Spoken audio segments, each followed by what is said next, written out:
Michelle and Miles are back with us, and I'm curious to talk about sort of the history of protests and how we have really seen the American people throughout this century and the last, when the government gets out of control, take to the streets. Well, it's important to remember that even though this administration tries to portray protesters as radical, as domestic terrorists, we should recognize that every major advancement in terms of rights in this country, civil rights, women's rights, gay rights, curb dips for people who are differently abled, all of that has happened because people have stood up and engaged in a kind of activism. And often when this happens in big ways, big protests like the March in Selma or the March on Washington, it often happens at a moment where there's things going on in the news that merits our attention. And when those two things collide, when people are seeing conflict in the streets, but also discomfort in the news, right, things that actually touch their lives, that's when you really start to see public opinion change.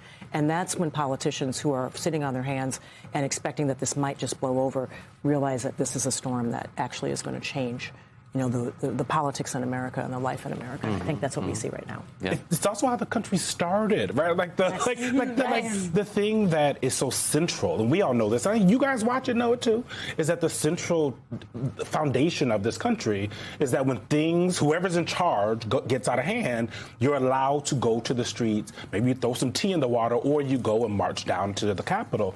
I want to also look at this Fox News poll.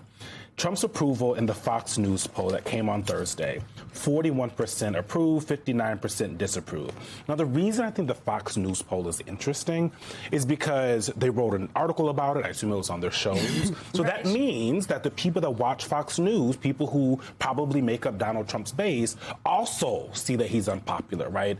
And so, Miles, when you look at not the fact that, Reuters, Ipsos, who the administration can call liberal, which they're not, they just do their jobs, and they don't hate the president, but that Fox News, who the entire day is pro-Trump, but they're also seeing this dip in polling. What do you think that tells us?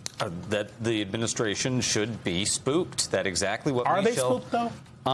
It's tough to say because Donald Trump creates his own reality, but in a way, this is also not new. I mean, right. Michelle's point about protest movements throughout history effectively rhyming with each other. It's the same thing we see with autocracies. They get so confined into their own reality.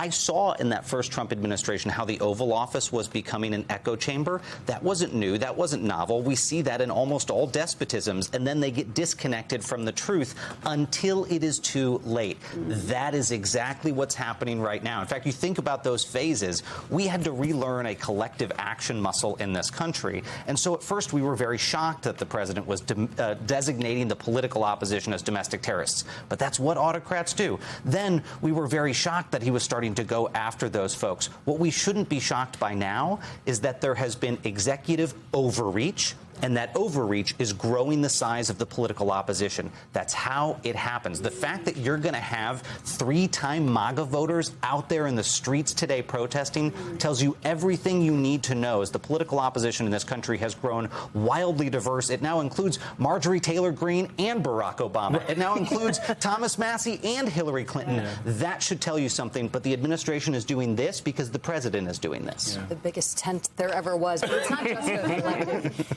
activism that's been reawakened. It's also Democrats deciding that they're going to show up in what are traditionally low turnout elections, which usually favors Republicans. And Michelle, there was obviously big news this week in Donald Trump's hometown at the Winter White House of Mar-a-Lago, where a Democrat won and now represents Donald Trump's. What a GOP loss in Trump's Mar-a-Lago district says about the midterms. This is a Washington Post headline. Democrats have used special elections to flip a dozen legislative seats since the start of 2025, while Democrats have not flipped one. When off-year elections in 2025 are included, in which Democrats dominated both statewide and down-ballot contests in Virginia and New Jersey, the number of flipped seats rises to 30. Michelle, how much do you think we can extrapolate from Democrats' success in local elections when projecting it onto November. Jackie, that's what you call momentum. Yeah. And, the key is to keep that going. The thing that worries me, though, and it speaks to what you were just talking about in the echo chamber that Donald Trump lives in the White House, instead of trying to win back those 3-time MAGA voters that have drifted into another camp, what it seems that they're positioning themselves to do is to try to game the system. Yeah. And so if you can't win clean, you don't play fair. Yeah. And that's part of what's happening at TSA is the normalization of seeing people in military garb at the airport and eventually perhaps at polling places. Steve Bannon talked about that this week. Yeah. And so instead of trying to win back those voters, that's what really worries me is about the integrity of the election that we're going to see in the midterms. And that's something that we should really be concerned about. And not just Steve Bannon, but Todd Blanche, the Deputy Attorney General, who said he didn't see why people were concerned about ICE going to our election polls. Not good. Not good.